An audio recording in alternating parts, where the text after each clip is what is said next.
1 year అయింది, ఇంకో year ఉంది. నోరు మూసుకుంటున్నందుకు నాకు రైట్స్ లేవు ఒకటి మాట్లాడడానికి. లేకపోతే నా కొడుకులు ఒక్కొక్కరు వాయించి పెట్టేదాన్ని. ఏంటంటే మా పొలాలు మేమేమో బలవంతంగా లాక్కోవటమే ఇప్పుడు వాళ్ళు. మరి వచ్చారు వెళ్ళి మీరు మాట్లాడొచ్చు కదా. ప్రయోజనం లేదండి.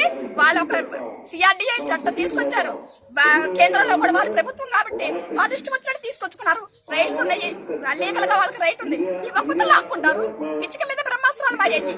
పిచ్చిక మీద బ్రహ్మాస్త్రం వేస్తున్నాడు చంద్రబాబు నాయుడు.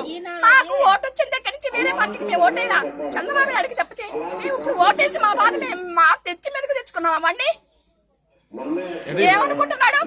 సంవత్సరానికి 3 పంటలు పండే భూమి ఎవరండి? అన్నం తింటే జాతకాలు కూడా పాడు చేసుకున్న భూమి. వాడు పొలం ఏమన్నా ఉంటే ఏమన్నా ఇస్తాడేమో. వాడు పొలం ఏమన్నా ఉంటే ఇస్తాడేమో. నారాయణ గడిస్తాడా? పత్తిపాటి పుల్లారావు గడిస్తాడా వాడు పొలాలు?